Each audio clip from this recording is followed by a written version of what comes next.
హరి ఓం everyone. ఓం నమో నమో వినాయక, నమో విఘ్నేశ్వరాయ వరదాయ. ఇవాళ ఏంటి శ్లోకం రావట్లేదు వినాయక, ఎందుకని? గజాననం భూతగణాది సేవితం కపిత శంభూ బలసార భక్షణం ఉమాసుతం శోక వినాశకారణం నమామి విఘ్నేశ్వర పాద పంకజం.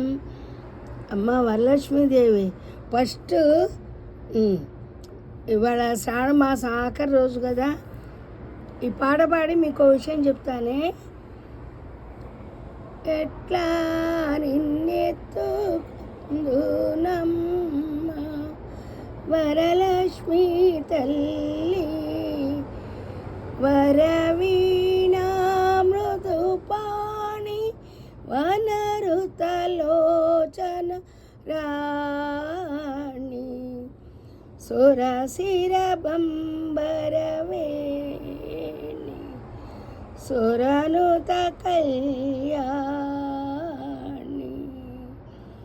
మొన్న చాగంటి వారిది విన్నాను, దాంట్లో వరవీణ మృదుపాణి అంటే నేను సరస్వతి ఒక్కటే అనుకున్నా, కాదుట. సరస్వతి కూడా, సరస్వతీదేవి లక్ష్మీదేవి ఇద్దరు పాడతారట. అవును, అమ్మవారికి పాటలంటే చాలా ఇష్టం కదా. చిన్నప్పుడు నేను సంగీతం నేర్చుకుంటా అంటే మా టీచర్ నీ గొంతు బాగుండదు, నీకు సంగీతం నేర్పమన్నారు. నేర్పము అని చెప్పేశారు. ఎప్పుడు వీధి బడిలో చదువుకున్నా నేను. ఇప్పుడు నాకు 70 ఏళ్ళు. వీధి బడిలో చదివి బట్టి పాస్ అయ్యి ఏదో ఉద్యోగం గవర్నమెంట్ స్కూల్లో ప్రైవేటుగా చాలా కష్టపడి తక్కువ జీతానికే ఎక్కువ కష్టపడి మొత్తానికి నేను చేయదలుచుకుంది చేశాను. ఏ స్కూల్లో అడుగు పెట్టనివ్వనన్నారో గవర్నమెంట్ స్కూల్లో, అదే స్కూల్లో 6 ఏళ్ళు చేశాను. ఇంకొక 2 ఏళ్ళు చేస్తే ఖాయం అయ్యేది. కానీ నా కర్తవ్యం అయిపోయింది అనుకొని మానేశాను. నేను చేసిన పొరపాటు అదే, లేకపోతే హాయిగా పెన్షన్ వచ్చేది. ఓకే, నిన్న ఫిష్ గురించి అడిగాను కదా. అసలు నేను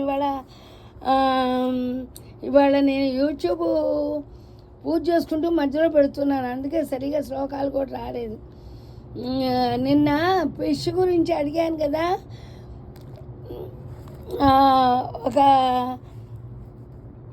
ఒక బాబు చెప్పాడు, గోల్డ్ ఫిష్ తీసుకోండి ఆంటీ అని. థ్యాంక్స్ అమ్మా, గాడ్ బ్లెస్ యూ. ఉంటా, మీ శ్రీదేవి.